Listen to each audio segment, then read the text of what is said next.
Welcome, everybody, and thank you so much for joining us here today.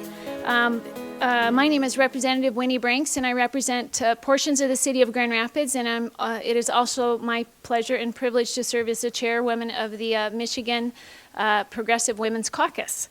It's great to be here today as we mark the annual recognition of Equal Pay Day, a date chosen because it signifies how far into 2015 a woman has to work in order to earn what a man earned in 2014.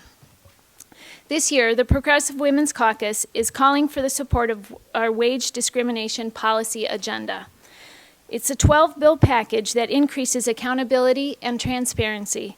It empowers employers to end wage discrimination and provides economic growth opportunities for our state and for our families.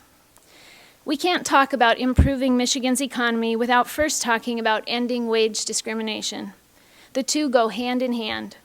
60% of women are the primary or co-breadwinner in their family, and 40% are heads of households. That makes wage discrimination the #1 economic factor impacting Michigan families. Concrete action and leadership are needed to make real progress in ending this persistent wage gap that affects the economic well-being of Michigan's women and families. It's good business to pay women what they are worth. When passed into law, this legislation will ensure equity and performance in the workplace. It will improve our economy, and it's the right thing to do. We'd like to tell you a little bit more about the specifics of this legislation, and here to walk you through some of the bills in this package is Representative Hovey-Wright.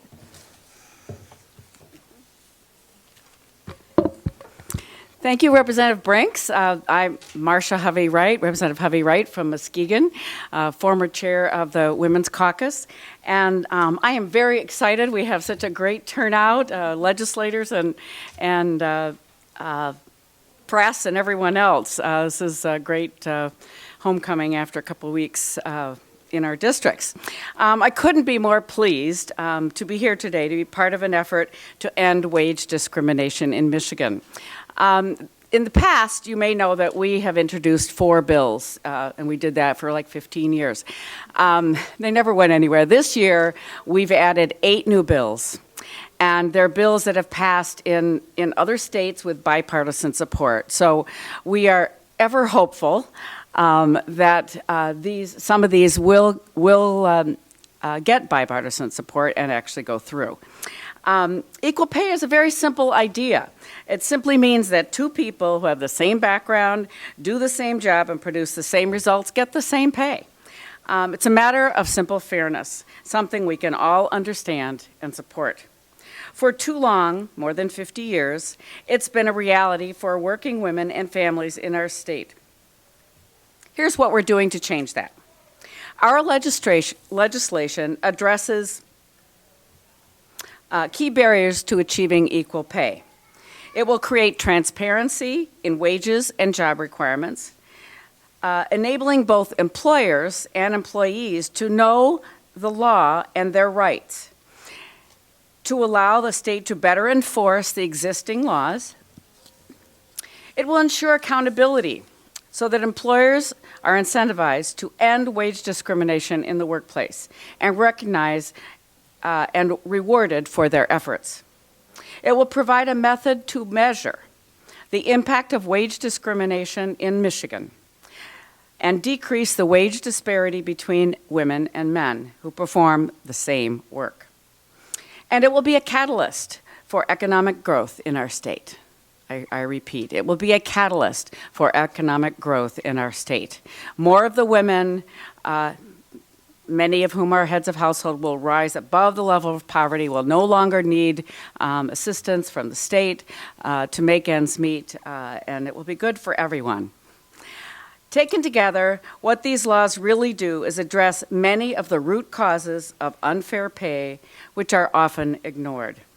It's not enough to simply say that it's not fair. We have to do something. We need to make sure that Michigan women and families have laws they need to fight wage inequality. And that's important because pay equity matters not just to individuals, but to our state as a whole, and of course, to our families. To explain, I'd like to bring Representative Love. Thank you. Thank you, Representative Hovey-Wright. I'm Representative Leslie Love, and my district covers portions of Detroit and Redford Township. I'm grateful to be here to talk about pay equity today because it's really an important issue. It should be obvious to everyone that when a woman with the same training and experience as a man gets paid less for doing the same job, that's unfair. But it's not just a bad deal for her. With women increasingly sole or major contributors to a family's income, it's even hard to see that what hurts women also hurts our state. When women are paid unfair, their family has less to spend at local businesses such as shops and restaurants. When families can't support local businesses, those businesses can't support local jobs. The wage gap hurts women, hurts families, and hurts our entire state's economy. We quite literally can't afford to put up with this inequity any longer. The pay gap isn't just a matter of injustice to an individual, though it is that as well. The pay gap also harms the Michigan economy. Let's take action now to make pay equity a reality and get Michigan's economy moving in the right direction again. So here to wrap up our program is Representative Gretchen Driscoll. Actually, don't go away after I'm done because we have a very important speaker, Senator Warren. So just wanted to clarify that. My name is Gretchen Driscoll, and I'm the representative from Western Washtenaw County. And as you've heard today, what we have here is a sensible, straightforward plan to get rid of Michigan's wage gap and make equal pay a reality in Michigan. I know that equal pay is often framed as a woman's issue, but there's no doubt it does harm women. But as others here today have said, Michigan's wage gap also hurts families and holds back the state economy. And some of the bills that we have today have been replicated from other states around the country that are bipartisan resolutions that support pay equality, and we expect to see these enacted here in Michigan.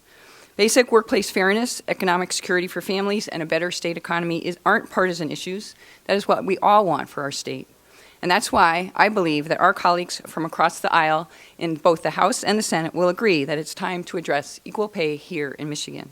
In the coming weeks, we'll be working hard to advance these bills through the legislature. And we welcome the support of everyone who believes that all people who put in a hard day's work deserve a fair day's pay. And I know there's a lot of women here today. I know later we're going to have a rally downstairs. I would really like to say welcome to all the women that came from all over the state of Michigan to support equal pay. It's a very important cause, and we have been working on this for a very long time.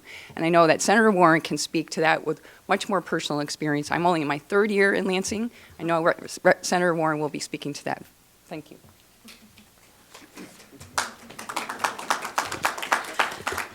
Well, thank you. I'm Rebecca Warren. I have the pleasure of serving the bulk of Washtenaw County in the state Senate, and on behalf of my colleagues from the Senate Democratic Caucus, a couple of who are here with me today, we'd like to add our words of thanks for all of you being here with us. And this has been a long journey. We have been fighting for equal pay in Michigan and around this country for a very long time, and we're not there yet.